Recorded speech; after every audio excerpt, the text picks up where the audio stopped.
In Book 23, when it starts off, what's happening is that Penelope's dream literally becomes a reality. Look at what Eurycleia does to trundle upstairs and give Penelope the news. The description that Homer gives at the beginning of 23 is as follows. Her knees bustling, feet shuffling over each other, till hovering at her mistress's head, she spoke. Penelope, child, wake up and see for yourself with your own eyes. All you dreamed of all your days, he's here, Odysseus, he's come home at long last. That all you dreamed of gives us already an indicator that what we're talking about is a kind of world of dreams that's actually coming true. Further, the way Homer positions Eurycleia, he puts her precisely in the shape of a dream.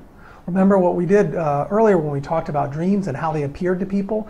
They come down, stand at someone's head and say, hey, why are you asleep? You should be awake. There's stuff you need to know about, stuff you need to do. And then after that, people wake up and start to carry on with whatever it is that's urgent and that wakes them up through the dream. Eurycleia is precisely in the position here from Homer of one of these dreams. The way she shuffles over, sort of trundling over to where Penelope is, hovering at her head, speaking at her, Penelope, wake up. These things all position Eurycleia in precisely the spot of a dream. So now Penelope is being given the word, Odysseus is here. She immediately is thrilled, but then she holds back. Penelope is circumspect. She's very careful. She's going to jump for joy a little bit, but then she'll hold herself back too. She asks more proof. Eurycleia tells her of the scar. Penelope hears that, and that's pretty good evidence. But still, Penelope is not going to just jump right in and say that's fine. She needs more testing. Odysseus now has gained access to this circle, the inner rooms. He's cleared house in the exterior rooms. He's earned his way in, but Penelope's not quite ready to have him. In order to get into that next stage, he's going to have to pass a final test that she's going to give him. Now, when she walks in, when Odysseus walks in, there's this quite marvelous scene.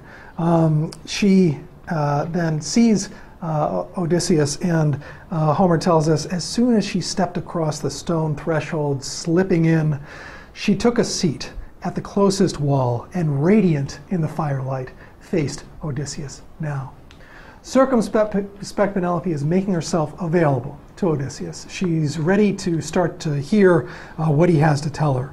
But there are bits that need to come up. There's some more information that needs to pass. Her contemplation, she's thinking things through. She's calculating where we are. And they haven't quite come to the point where they're ready to have a shared embrace. Odysseus is pretty much there, but not quite Penelope. He and her are going, the two of them are going back and forth in these closing books, trying to find their mode of connection. And Penelope says eventually to, in a kind of sharp retort, as both Eurycleia and Telemachus are saying, come on, Penelope, you should relent. She cuts them off, page 459, and says, but if he truly is Odysseus home at last, make no mistake. We too will know each other even better. We too have secret signs known to us both, but hidden from the world. It's a way for her to say, step back, Telemachus, you don't know the full story here. You're not in control. In fact, I am in control. So Penelope is now going to jump in to figure out in her final test whether this really is the true Odysseus. Now, we've talked in this in our thinking through this epic about the real deep importance of storytelling for understanding one's own identity.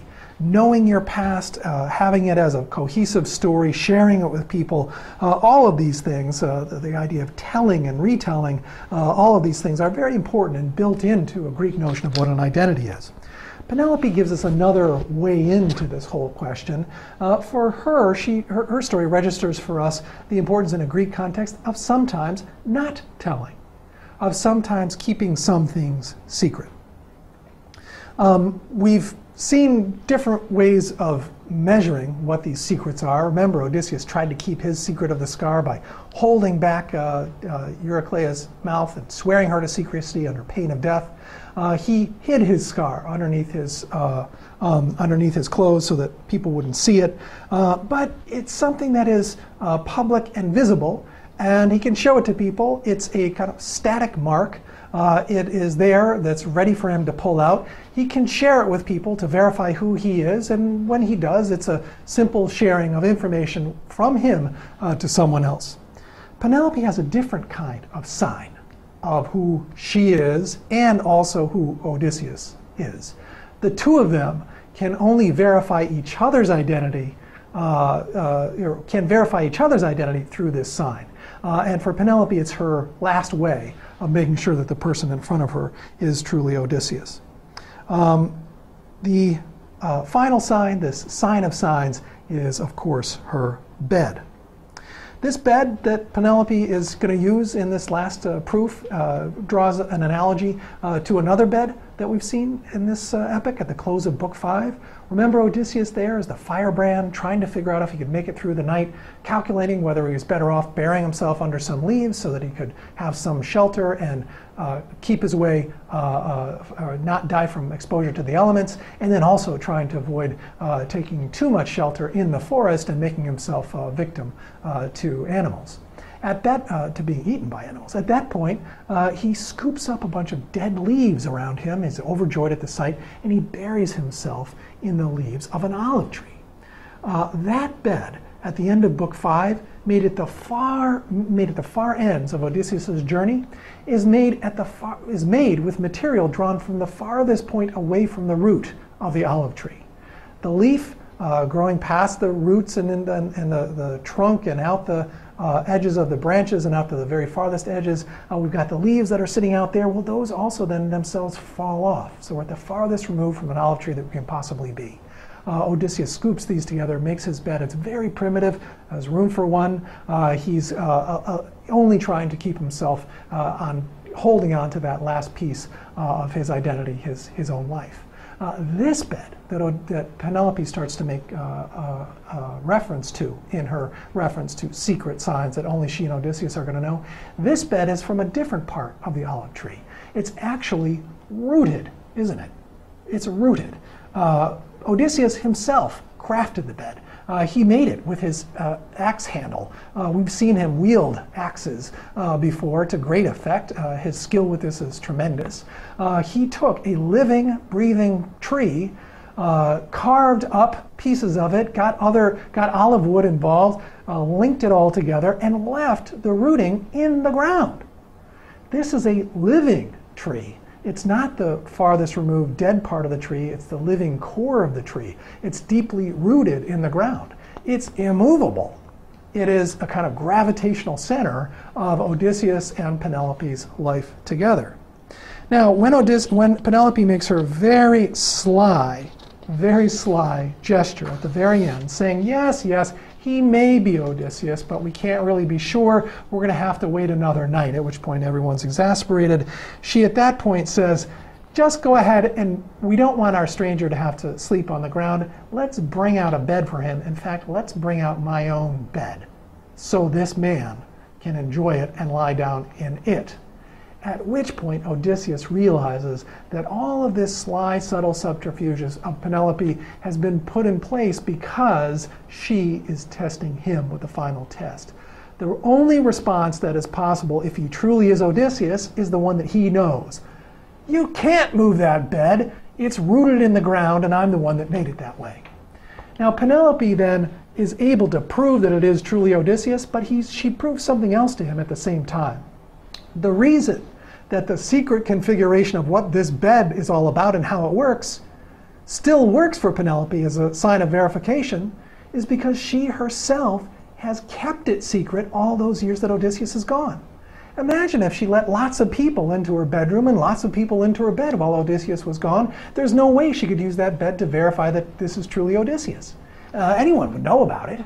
But instead, what she's doing is saying, yes, I can verify who you are, Odysseus, because I'll know that you know about that bed. But because she's exhibiting to him that she's relying on it to verify his identity, she's also communicating to him that I have kept our bed secret, meaning that our marriage is exclusive and remains so. In that communication back and forth, not only does Penelope get to verify who Odysseus is, she gives verification to Odysseus that she has kept exclusive rights to her with him. The gender balance is such that Odysseus has not done the same thing. She doesn't seem to demand it from him. But it's quite a subtle craft that she's able to pull in verifying both Odysseus and herself and having them both be verified to each other. This is something she could not have done had she not lived up to what Odysseus expected of her. And what those expectations are according to, I think, probably our own contemporary mores, imbalanced, but she does live up to what her part of the bargain from an ancient Greek perspective is supposed to be. Comparing these two signs is interesting. Remember, Odysseus's marker of his identity is this one exhibition on his body.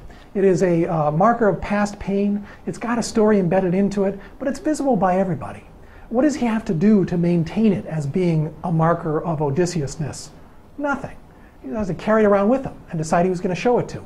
He will verify himself to whomever he wishes to. When he gives away information that I am truly Odysseus, he doesn't give anything extra away.